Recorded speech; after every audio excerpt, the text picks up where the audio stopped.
Hi friends, welcome back to another Tesla weekly analysis video. I do this video every week is to help you make a better informed decision on the Tesla stock. So let's start with the outline for today.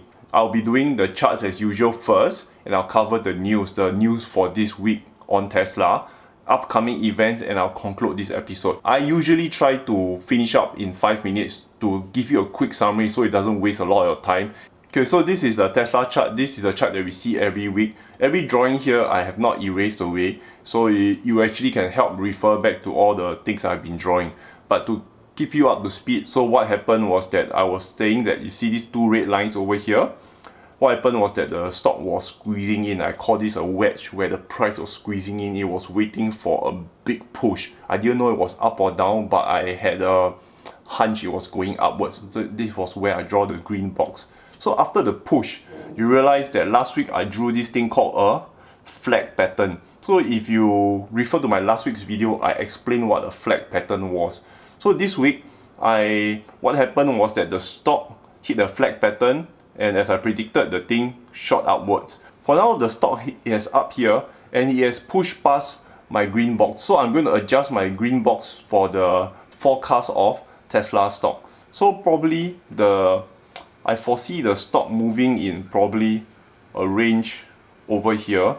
Having said that, the 300 mark here would be I call that the support area for Tesla stock. I find it's going to be very difficult for Tesla stock to go anything below 300. If it goes below 300, it's a damn good entry price, and you should just straight away buy the stock without even thinking. So this is my own personal opinion. So before you click the buy button for the stock, please always do your own research. Okay, so this is to me the base price. Anything below this is goddamn cheap. I will definitely go in anything below 300. So I see this as a baseline, and I foresee Tesla stock ranging around this region over here. Overall, I think Tesla is now in an uptrend. So the trend, I think, will move in this particular direction. So the stock will take a while to move upwards. So this is roughly the trend I'm predicting Tesla will go. Okay, let's move on to the news. This is very big news. Tesla wins positive outlook from Standard & Poor's as cash flow takes shape. So when this news came up, this was the one that probably caused the stock to have a big green bar over here. Do you see this big green bar? So this is the one that probably caused this big green bar to move upwards, and thereafter the momentum carried on the following day. Standard & Poor's revised its outlook on Tesla to positive from negative, bypassing the stable view in between, on the increased likelihood that high demand and better manufacturing could help Tesla's credit metrics, according to a report from the Standard & Poor's. On Wednesday, Tesla has been reducing debt and generating free cash flow, which should lower its leverage below 4 times debt to a measure of earnings. This is what Standard & Poor's said. When you get a revision from one of the biggest rating agencies in the world, that is a very, very positive news for Tesla. Moving on to Cybertruck, Elon mentioned that the Cybertruck event will be on the 21st of November. I can't freaking wait to see the Cybertruck.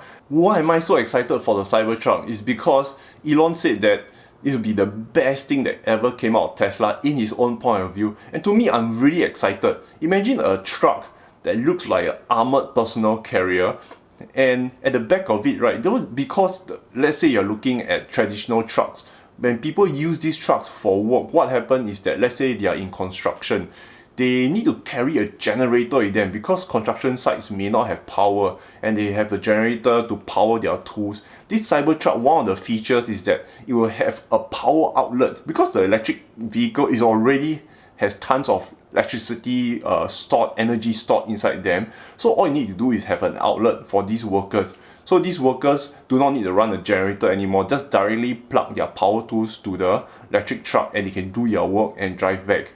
And this is just one of it. Imagine you could convert the Cybertruck to a live-in home. So there are many things you can do with a Cybertruck, and I'm really excited for this product. This week there's no update on superchargers because I think the update comes every 2 weeks, where they build roughly about 50 superchargers every 2 weeks, and that is massive amount of superchargers. The upcoming events are the Tesla Cybertruck on the 21st November, and I'll be watching the live stream and I'll be so super excited for it. The next one is the Battery Investor Day. The estimated will be in February 20th. And okay, I'll conclude this as usual. Nothing changes from my conclusion slides. I'm bullish in the long term. Market cap of 56 billion. I believe Tesla is still highly undervalued. I believe each share should go up to at least 3,000 to 4,000. I actually did a video on how to evaluate Tesla. I'll put the link up here. They're market leader and 3 to 4 years ahead of competition. I hope you enjoyed this video. Please give me a thumbs up to help me spread this video to more people. Thank you so much. Goodbye.